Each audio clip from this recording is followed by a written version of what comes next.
Hey there everyone, Stefan from FireAlarm.com here.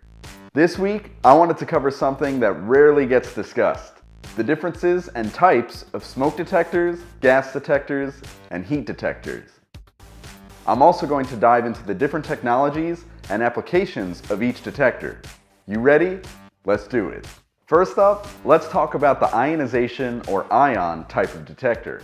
First sold in the US in 1951, the ion detector uses a small amount of radioactive material in order to ionize the air around its chamber.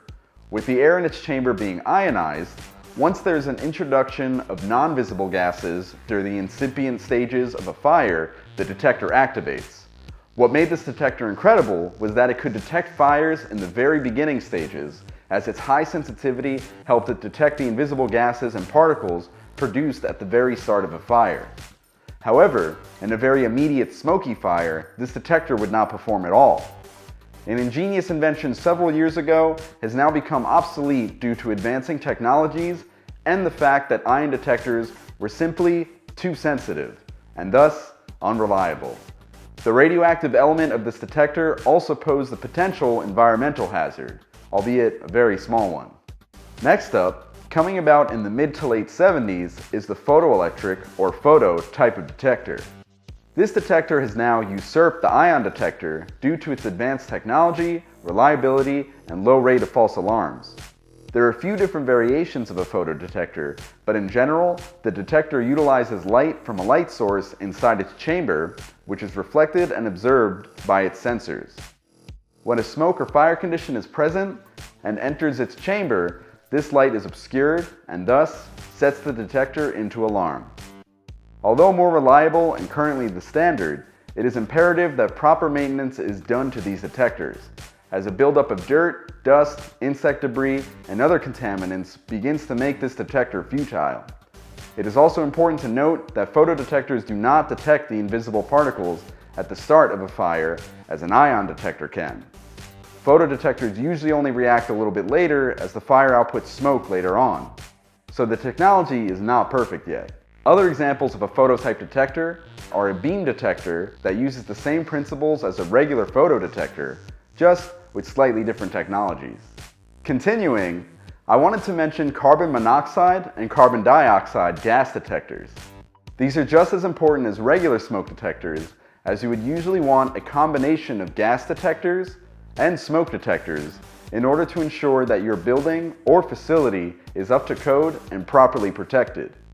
Simply enough, these detectors use a CO or CO2 sensor in order to measure the amount of carbon monoxide or dioxide in the environment in order to trigger an alarm. These detectors are particularly suitable for use in dusty and dirty environments, and can be even better to detect fires caused by alcohol or gasoline, as neither of these generate smoke, which would be needed to trigger a photo or ion detector. Finally, I wanted to mention the necessity of using a heat detector in your home, building, or facility. As the name implies, heat detectors are more able to detect extreme heat as opposed to smoke conditions due to a fire.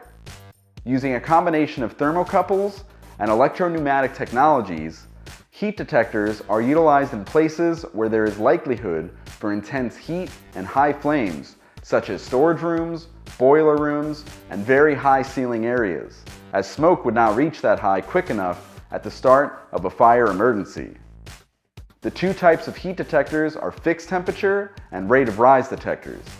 In a fixed temperature detector, an alarm is triggered when its heat-sensitive materials reach a certain temperature to change it from a solid to a liquid. Using thermal lag delays, the detector will only activate once the surrounding air temperature also reaches this certain temperature. More recently, the specific temperature for most fixed-type detectors is 135 and 194 degrees Fahrenheit. For a rate of rise heat detector, an alarm activates based on an increase per minute of temperature in a specific preset threshold. Using thermocouples, as soon as the detector measures a consistent change in temperature, somewhere in the 12 to 15 degree Fahrenheit range per minute, the detector activates. The timing of the change in heat is imperative for a rate of rise detector to be set into alarm.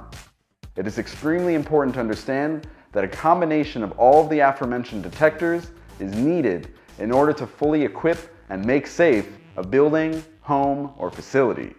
Don't forget that smoke, gas, and heat detector codes and standards vary from state to state and country to country. It's important to do your due diligence in determining how many detectors you need and where you need them. Contact our highly specialized customer support team at firealarm.com in order to answer any of your questions today. Whether it's an addressable or conventional system, smoke, gas, or heat detectors, they are all a fundamental part of our everyday lives and help save millions of lives every year. You can always trust in firealarm.com in order to prepare, prevent, and protect you and your loved ones from and against fire and fire-related hazards.